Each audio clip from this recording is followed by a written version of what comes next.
pagi. Kita ketemu lagi di kuliah ini ya, farmakologi bersama guru. Untuk videonya.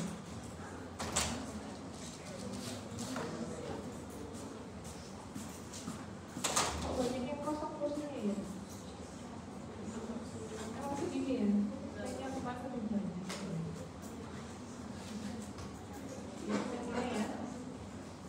Teman-teman tahu apa hiperlipidemia itu? Apa bedanya dia dengan dislipidemia? Apa bedanya dia dengan hiperkolesterolemia? Apa bedanya dengan hipertrigliseridemia?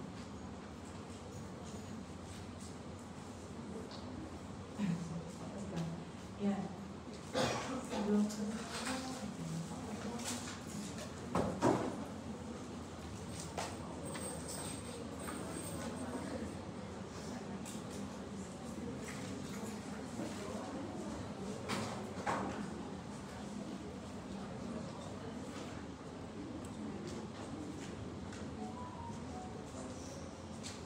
sebelum sana ini tujuan pembelajarannya intinya nanti diharapkan semuanya bisa mengerti tentang farmakologi dari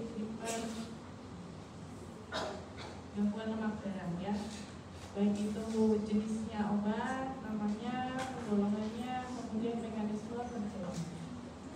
Nah, kembali ke tadi terminologi ya, seperti ini. Saya belum nambahin hipertrigliserid ya. Kalau dislipidemia itu jadi dia abnormal level dari semua lemak darah ya. Jadi abnormal level itu artinya bisa tinggi bisa rendah, tidak hanya tinggi, dan ini melibatkan semua lemak darah. Kalau hiperlipidemia itu dia hanya high level, jadi yang low level itu enggak, jadi high level of lemak darah ya, hiperlipidemia. Kemudian hiperkolesterolemia ini hiper, jadi dia abnormally high level dari kolesterol, tidak termasuk di dalamnya trigliserid. Jadi trigliseridnya akan bisa normal, kalau nanti dia tinggi namanya berarti hipertrigliseridemia ya, jadi harus dipahami dulu istilahnya ya. Bicara tentang kolesterol, apa sih sebenarnya kolesterol itu ya? Kenapa kolesterol itu dibutuhkan oleh tubuh? Kenapa kalau kelebihan dia bisa jadi bahaya? Walaupun dia bahaya, tapi kita tetap butuh dia. Kenapa sih? Ya, karena kolesterol ini sebenarnya dia adalah molekul yang itu penting yang dibutuhkan tubuhnya. Dia adalah molekul lipofilin yang penting digunakan untuk kelangsungan hidup kita. Nah, salah satunya apa? Salah satunya dia adalah menyusun membran sel. Jadi kalau nggak ada kolesterol, membran selnya bisa cepat rusak atau rapuh. Ya. Kemudian dia juga prekursor untuk sintesis vitamin D, hormon steroid, juga hormon seksual. Ya. Di estrogen, testosteron itu semuanya prekursornya adalah kolesterol. Kemudian dia juga sebagai penyusun asam batu darah tubuhnya untuk pencernaan kita. Nah, kolesterol itu kan yang kalian tahu nanti pemeriksaan penunjang ya. Untuk pemeriksaan penunjang kita cek kolesterol ada HDL, VLDL, ada LDL. Yang terkenal kan HDL, kemudian VLDL dan LDL ya. Nah, apa sih sebenarnya itu? Ada yang udah tahu mungkin dia jadi udah blocking tentang ini.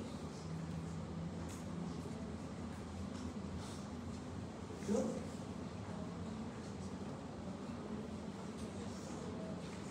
Oke, jadi intinya kolesterol itu kan karena dia lemak ya, lemak itu tidak bisa larut di dalam darah, tidak bisa larut di dalam air, tidak bisa larut di dalam darahnya. Jadi dia harus dibungkus oleh sesuatu, oleh namanya lipoprotein, supaya dia bisa beredar di dalam darah, supaya dia bisa menyatu dengan darah. Nah, pembungkusnya itu yang ada macam-macam. Ada HDL, ada IDL, ada LDL, ada VLDL, dan ada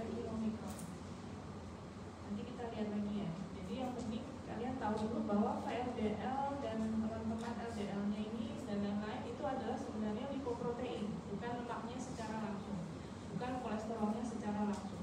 Dia adalah sebuah molekul yang isinya beberapa komponen. Nanti kita lihat ya.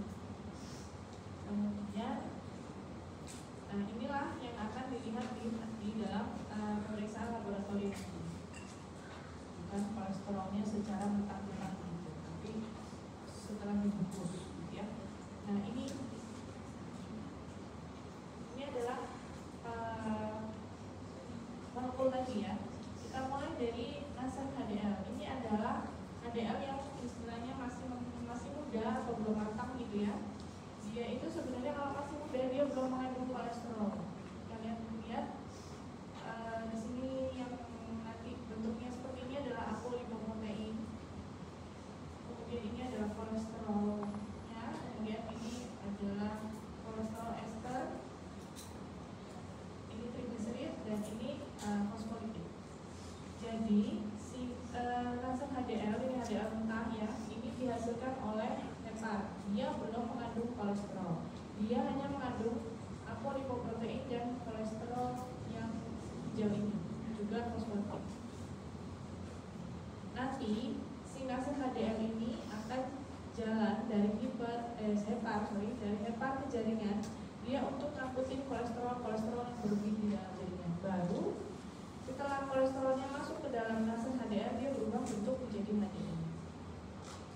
Makanya HDL disebut lemak baik, karena awalnya dia nggak ada kolesterol, terus kolesterol berlebih dia ambilin dari jaringan, dia ambilkan, kemudian masukkan ke badannya dia sini, kemudian dikembalikan ke hepar untuk di metabolisme ulang.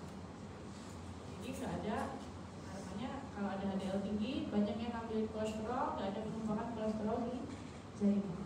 Ini disebut kolesterol baik. Nah, kemudian kita di HDL, kemudian saya mulai dari kilomikron sekarang ya. Kilomikron ini ada yang pernah dengar bahwa dia adalah bentuk lemak yang diserap dari saluran cerna. Jadi ketika kita makan lemak-lemak dicerna, kemudian diserap oleh sel enterosit yang ada di usus berupa kilomikron. Kilomikron ini yang paling besar di antara semuanya, karena dia isinya itu banyak mengandung trigliserid ya yang merah ini. Kemudian ada kolesterol esternya juga, dan dia dibungkus oleh apolipoprotein A1, A4, A5, B ini, dan juga fosfolipid. Kemudian kilomikron ini nanti dia akan jalan ke jaringan, melepaskan trigliseridnya, melepaskan terutama trigliserid, kemudian dia akan berubah menjadi VLDL. Yang dilepaskan, jadi molekulnya tinggal sedikit lebih kecil daripada kilomikron. Kemudian LDL ini akan melepaskan trigliseridnya sehingga sisa tinggal kolesterol ester aja. Ini yang kita beri nama dengan LDL. Nah, LDL ini yang kolesterol jahat yang ketika dia menumpuk terlalu banyak di jaringan dia bikin masalah, terutama di pembuluh darah. Ya. Jadi LDL ini sebenarnya seperti ini dan dia tidak mengandung trigliserid. LDL juga tidak mengandung trigliserid. Yang mengandung trigliserid adalah LDL dan kilomikron. Nah, ini apa sih apo ini? Ya, jenis ini adalah jenis protein yang menempel pada keluarnya si molekul tadi. Jadi kalau HDL kita kenal dengan apoprotein utamanya adalah A1A2 HDL. Kalau LDL nanti apo B100, begitu juga dengan VLDL apo B100, sedangkan kilomikron apo B400. Ini adalah komponen utama untuk apoprotein masing-masing untuk LDL lipoprotein yang ada ya. Habis ini jelas ya. Karena ini nanti akan mengerti ini dulu, baru mengerti mekanisme kerja dari obat kolesterol. Yang saya cerita tadi ya, kilomikron dari dietary fats, dari pencernaan, dari usus akan diserap enterosit, kemudian masuk ke peredaran darah, dia akan melepaskan trigliseridnya ke jaringan-jaringan yang memerlukan. Trigliserid nanti akan di metabolisme di sini dia jadi free fatty acid, kemudian kemudian dia jadi ATP untuk digunakan. Kemudian ini kilomikron yang sisa yang sudah melepaskan triglycerid. Ini kalian lihat yang triglycerid warnanya kuning, kolesterol warnanya merah ya. Ketika kilomikron pertama kan dia masih banyak triglyceridnya, cocok ya, sama ini banyak triglycerid. Kemudian ini kolesterolnya cuma sedikit. Ketika dia lepas, komposisinya akan berubah. Kolesterol jadi penyusun terbanyak, kemudian triglyceridnya karena sudah lepas ke jaringan-jaringan, dia tinggal segini. Namanya kilomikron remnant. Oke, kemudian dia akan ke hepar. Di hepar dia akan metabolisme membentuk. Pertama dia akan membentuk LDL. LDL juga ini banyak triglycerid, dilepaskan ke jaringan, melepasin FFA lagi ke fatty acid, membentuk ATP, kemudian sisanya karena triglycerid sudah lepas, jadi tinggal LDL saja.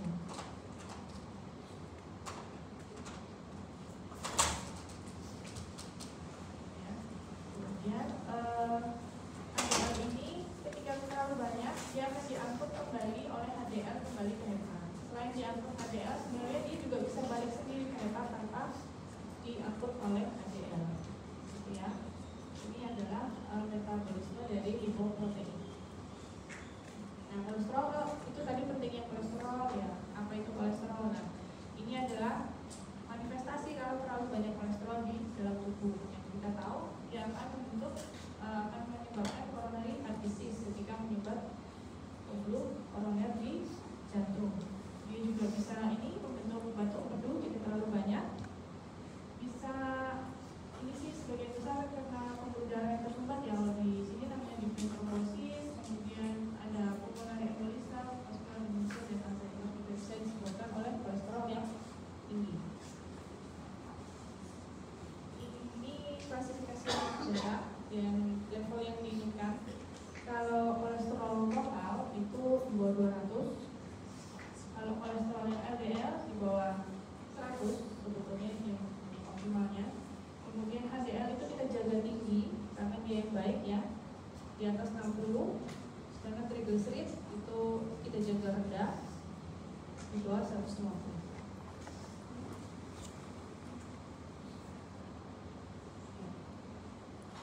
Kolesterol itu sendiri selain didapat dari konsumsi sehari-hari, sebetulnya dia adalah molekul yang diproduksi atau disintesis oleh tubuh.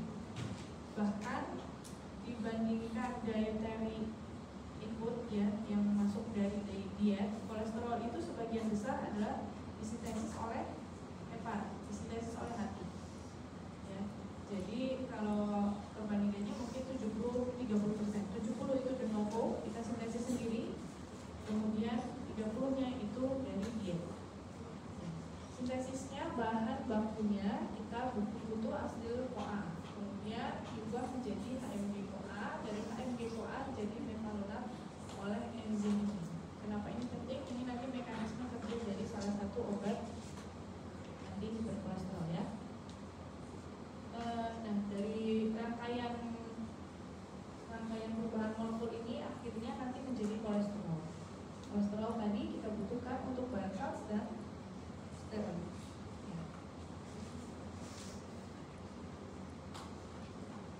Sampai sini jelas? Saya masuk ke obat-obatnya. Ada 8 ya, 8 macam yang akan kita bahas di kuliah ini. Yang paling terkenal statin, ini bile acid sequestran. Fibras juga terkenal, dia untuk triglycerid, niacin, azitimib, PCSK9.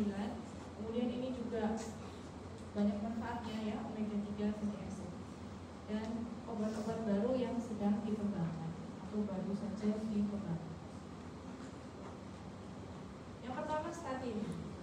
Statin adalah obat yang menghambat dari pembentukan kolesterol ini. Hambatnya di mana? Hambatnya di HMG-CoA reduktase, sehingga tidak terjadi mevalonat, tidak bisa membentuk mevalonat, dan rangkaian downstreamnya sehingga kolesterol tidak terbentuk, gitu ya. Makanya dia disebut HMG-CoA reduktase inhibitor. Nama-nama obatnya mungkin sudah sering dengar, simvastatin,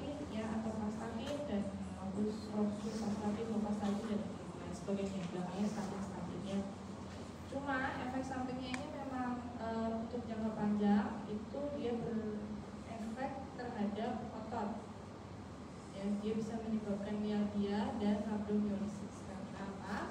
Karena pada penghambatan harga MG-CoA-redukase dia juga menghambat zat yang namanya ubiquinol. Ubiquinol ini adalah, pokoknya intinya dia itu dibutuhkan untuk sintesis atau menghasilkan ATP. Ya, kalau nggak ada ubiquinol, ATP-nya itu menurun sehingga ototnya cepat lelah sehingga bisa terjadi mialgia atau pada kondisi ekstrim bisa pecah menjadi kondisi yang namanya rhabdomyolysis. Itu efek samping statin. Kadang ada pasien yang merasa kalau pakai statin sering kram. Setelah dianalisa ternyata dia konsumsi statin secara rutin. Yang kedua, ini bahan asid sekvestran. Jadi dia adalah cara kerjanya adalah dia mengikat bahan asid di dalam saluran cerna atau di dalam usus. Normalnya ya, antiresid ini normalnya ketika di bahan asid ini dilepaskan, kemudian kan dia akan ke usus halus, usus ya. Kemudian di sana dia akan direabsorpsi kembali, dibawa kembali ke hepar untuk dimetabolisme ulang, diproduksi lagi jadi garam obat. Tapi dengan adanya si bahan asid sekvestran, ini bahan asidnya itu akan terikat oleh bahan asid sekvestran oleh obat ini, sehingga dia nggak bisa direabsorpsi lagi dan akan dibuang melalui feses, sehingga si hepar bingung, saya dapat dari mana ini kalau nggak dapat dari reabsorpsi di usus. Saya tapi harus tetap memproduksi bahan asid, tapi bahan baku yang dari sini nggak ada.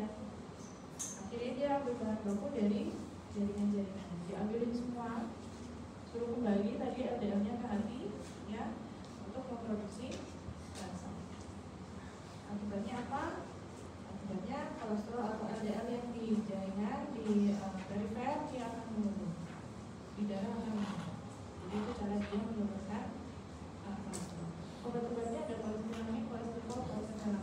Nah ini tidak ada efek samping atau minimal sekali karena dia tidak diserap, dia hanya di saluran cerna, sehingga tidak menyebabkan efek sistemik apapun. Ya kecuali LDL-nya turun, dan itu adalah target. Jadi memang itu target. Oke. Kemudian yang ketiga adalah fibrat. Golongan fibrat. Jadi ini adalah golongan yang biasanya kita pakai untuk menurunkan trigliserid secara spesifik, karena dia itu kerjanya adalah menghambat PPAR alfa. PPAR alfa ini apa? PPAR alfa ini adalah gen yang dia bisa ketika diaktifasi dia mengaktifasi lipoprotein aktivasi. Ketika si PPAR alfa ini diaktifasi, dia akan memberikan sinyal untuk sel supaya bisa produksi LPL ini lebih banyak lagi. LPL ini fungsinya apa? Fungsinya adalah memecah trigliserid. Kalau trigliserid dipecah, berarti trigliseridnya akan turun. Nah, selain dia bisa menurunkan trigliserid, dia juga bisa meningkatkan HDL. Jadi dia ada dua fungsi. Ya. Si HDL ini bisa naik karena nanti kita lihat di cara kerjanya sama dengan obat lainnya. Jadi saya ceritakan dulu. Yang fibrat ini biasanya efek sampingnya sedikit, tidak seperti statin ya. Kalau statin tuh mialgia itu sering banget ditemukan. Kalau ini jarang. Ada efek sampingnya tapi tidak sering ditemukan. Yang obat-obatnya yang sering dipakai adalah gemfibrozil, fenofibrat. Lain-lain ada bezafibrate, ada ciprofibrat. Yang keempat ada nicotinic acid atau vitamin B3 atau niacin. Ini cukup banyak mekanisme kerjanya, yaitu bisa berpengaruh terhadap trigliserid, bisa berpengaruh juga terhadap HDL, sama seperti si fibrat. Ya, dia bisa trigliserid, bisa HDL. Ini juga bisa trigliserid, bisa HDL. Caranya gimana? Yang pertama, caranya dia adalah menghambat sintesis trigliserid. Menghambatnya di mana? Menghambatnya di sini, di step terakhir. Jadi di bahan baku diubah. Step terakhir di asil gliserol oleh enzim ini dia akan menambahkan asam lemak sehingga jadi triasil, dari diasil jadi triasil. DGAC-nya dihambat sehingga sintesis trigliserid tidak terjadi. Makanya trigliseridnya turun. Yang kedua, dia itu akan mengikat reseptor ini di adiposit, di mana reseptor ini kalau teraktivasi dia akan menyebabkan lipolisis dan menghasilkan FFA. FFA ini free fatty acid adalah bahan baku untuk trigliserid. Ya, jadi ketika reseptor ini dihambat, maka lipolisisnya nggak akan terjadi. FFA-nya nggak ada, trigliseridnya juga nggak ada. Trigliserid nggak ada, VLDL juga nggak ada. Karena VLDL sebagian besar tadi dibentuk oleh trigliserid. Ya. Yang ketiga, yaitu karena ini ApoA1 saya cerita tadi dia adalah apoprotein utama yang ada di HDL. Apoprotein ini dia bisa dibersihkan atau ada clearance-nya, jadi dia punya waktu hidupnya. Ketika dia di clearance, makanya HDL-nya pecah dan kadarnya akan turun. Nah, si niacin ini dia menghambat clearance dari ApoA1 sehingga lifespan dari ApoA1 ini lebih panjang, sehingga HDL akan lebih panjang lagi lifespan-nya, sehingga HDL akan terjaga levelnya tinggi. Ya, jadi dia mengatur trigliserid di situ HDL lebih rendah. Si fibrat ini punya cara kerja yang sama dalam meningkatkan HDL. Dia juga menurunkan clearance dari ApoA1, ya, sehingga lifespan HDL-nya panjang, HDL-nya kadarnya naik tinggi. Yang kelima, belum, ini, kelima, ezetimibe, ya. Dia ini juga bekerjanya di saluran cerna, di intestine. Jadi untuk masuk ke dalam enterosit, ke dalam saluran ke dalam sirkulasi kita, kolesterol itu harus diterima oleh reseptor. Reseptornya adalah MPC1L1 ini. Ya. Jadi kolesterol diikat reseptor, dia baru bisa masuk ke sirkulasi. Jadi si ezetimibe ini kerjanya dia menghambat reseptor tersebut. Ketika dihambat, maka kolesterolnya nggak akan bisa masuk ke sirkulasi. Ini juga efek sampingnya nggak ada, ya, non-specific adverse event. Jadi karena dia hanya di saluran gastrointestinal, tidak beredar secara sistemik, ya. Yang ke-6, PCSK 9 inhibitors. Nah, ini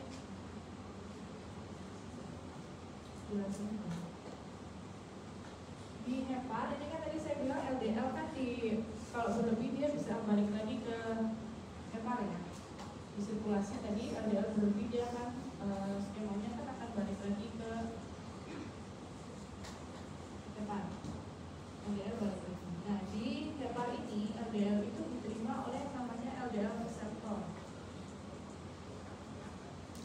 LDL reseptor. Protein ini PCSK9 dia akan menandai reseptor LDL, ketika dia berikatan dengan LDL-nya. Jadi ini LDL-nya, ini reseptornya, dan ini PCSK9. Kenapa reseptor ini ditandai? Reseptor ini ditandai supaya hepat tahu ini si reseptor ini membawa LDL, kemudian dimasukkan ke lisosom untuk didegradasi. Jadi LDL-nya dimetabolisme ulang, reseptornya didegradasi. Jadi hilang itu reseptor ketika dia ditandai oleh PCSK9. Kalau hilang, akibatnya apa? Nggak bisa narik LDL dari fat. Jadi si obat ini itu targetnya di situ, dia akan berikatan dengan PCSK9.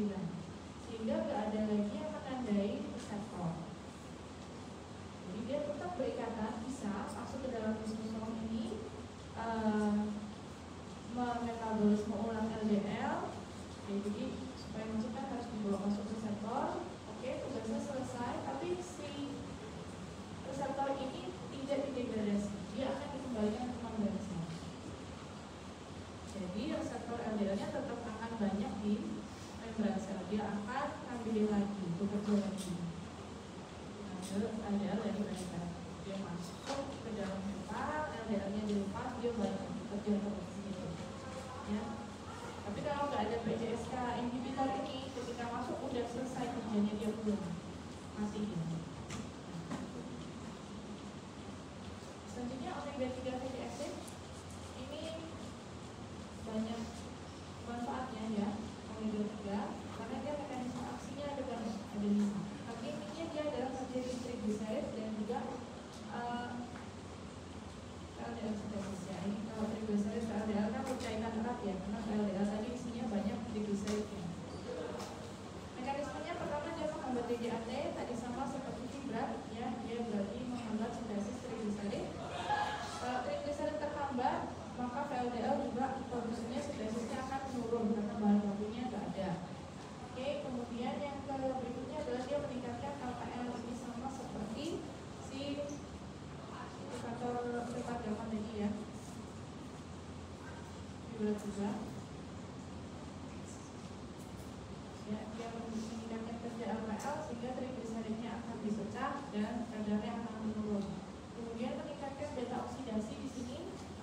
Beta oksidasi itu apa? Adalah oksidasi pada asam lemak. Jadi dia memecah asam lemak. Sedangkan asam lemak itu adalah bahan baku untuk triglycerid. Kalau asam lemak ini dipecah, maka triglyceridnya tidak akan terbentuk. Kemudian juga dia menurunkan hepatic lipogenesis. Ya, kalau diturunkan maka selanjutnya tidak akan terbentuk triglycerid maupun LDL.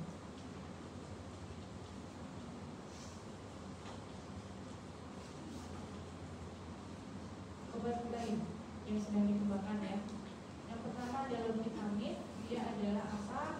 Inhibitor MTP. MTP itu apa? MTP itu penting untuk pembentukan LDL. Dia menghambat itu. Jadi dia artinya supaya LDL turun maka LDL akan turun. Kemudian glucosamine ini adalah penghambat dari sintesis ApoB100. Yang kita tahu ApoB100 adalah komponen utama penyusun LDL dan VLDL. Kalau nggak ada ApoB maka dua-duanya VLDL dan LDL tidak akan terbentuk.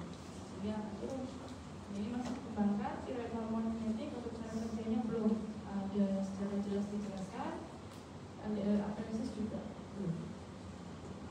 Kemudian penggunaannya pada pasien. Ya karena pasien ini banyak variasi ya. Ada yang LDL-nya tinggi, ada yang LDL-nya tapi tetap tinggi, ada yang triglyceride-nya tinggi, LDL-nya ikut tinggi atau triglyceride-nya normal. Ya. Nah, jadi ini yang pertama adalah pasien pada hiperkolesterolemia.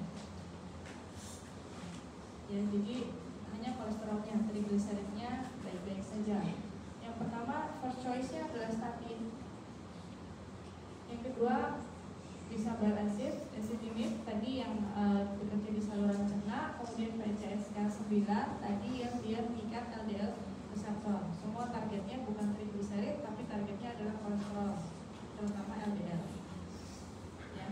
Yang sering digunakan first choice-nya adalah statin. Tapi kalau statin tidak bisa bekerja dengan baik, targeted level LDL HDL tidak tercapai, maka bisa dikombinasikan dengan obat lain.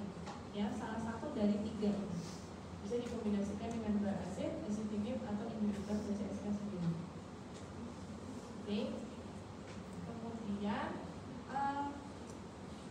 kalau pasiennya hipertriglycerid, ya, jadi triglyceridnya yang tinggi, bisa kita cek kolesterol totalnya normal, tapi ketika kita hidangkan satu persatu triglyceridnya tinggi. Harus diobati juga.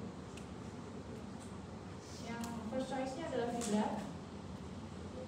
Terus terapinya biasanya dipakai kalau di atas 500.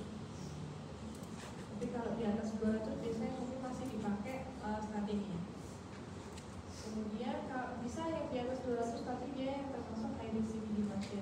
High risk-nya apa? Yang termasuk high risk ya yang sudah jelas dia punya sumbatan, ya pada pemeriksaan ekokardio atau apa gitu sudah ada sumbatannya, sehingga dia termasuk pasien high risk. Dengan trigliserid di atas 200 itu harus mengkonsumsi fibrat atau HDL-nya kurang dari 40.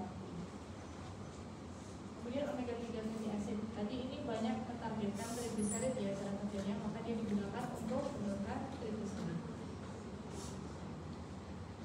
Kombinasi terapi itu bisa dipakai kalau misalnya pasiennya kolesterolnya tinggi, trigliseridnya tinggi, bisa kita gunakan statin juga dan fibrat. Tapi fibrat yang digunakan adalah fenofibrat, bukan geofibrosin. Karena efek samping mialgia dan rhabdomyolysis itu lebih besar pada kombinasi statin dan geofibrosin.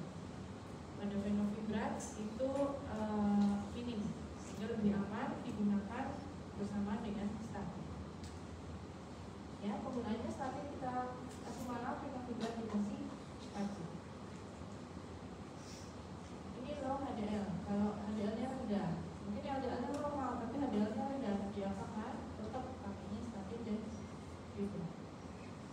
Bisa juga nicotinic acid, ya, karena ini tadi fibrat dan nicotinic acid dia memperbaiki HDL kan, dengan memperpanjang lifespan-nya ApoA1 tadi. Jadi kita pakai fibrat dan acid. Nah, mungkin kalian pernah dengar atau yang namanya konsumsi statin itu ada yang sebaiknya malam, ada yang boleh kapan aja. Kalau simvastatin itu biasanya dikonsumsinya malam hari. Kalau atorvastatin take anytime boleh. Kira-kira kenapa? Kalau di puskesmas biasanya kita ketemunya ya simvastatin, karena atorvastatin memang lebih mahal dari simvastatin. Kira-kira kenapa?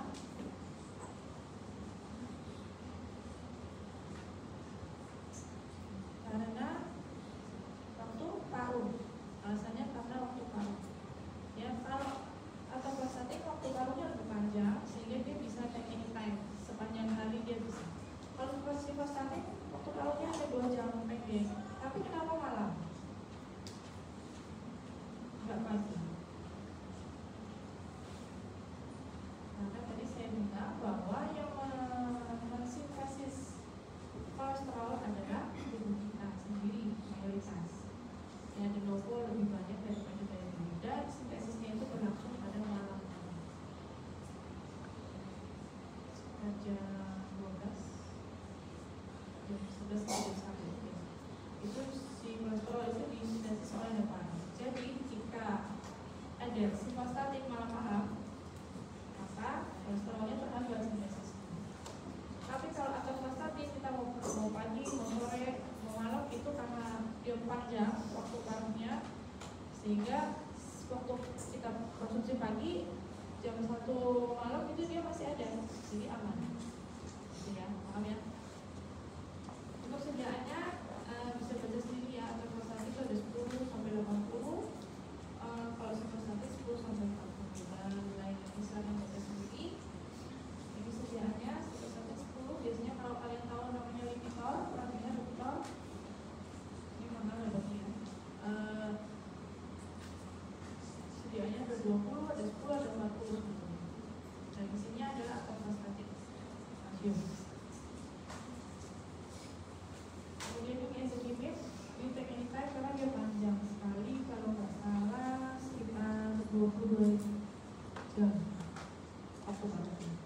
Kemudian ini PCSK9, ini malah every 2 weeks, jadi nggak tiap hari, jadi hanya every 2 weeks. Alasannya sama, karena waktu paruhnya panjang, bisa sampai 2 minggu. Ya. Oke, kemudian ini fenofibrat, macam-macam ya sediaannya. Ada geofibrosin juga, ada pusat fibrosis. Sediaannya ini kolestiramin, berasis sequestran. Jadi ini yang tadi dia terdiri di saluran gastrointestinal menghambat reabsorpsi. Dia harus di-take within 30 menit. Jadi kalian makan, kemudian 30 menit setelahnya harus dikonsumsi untuk menghambat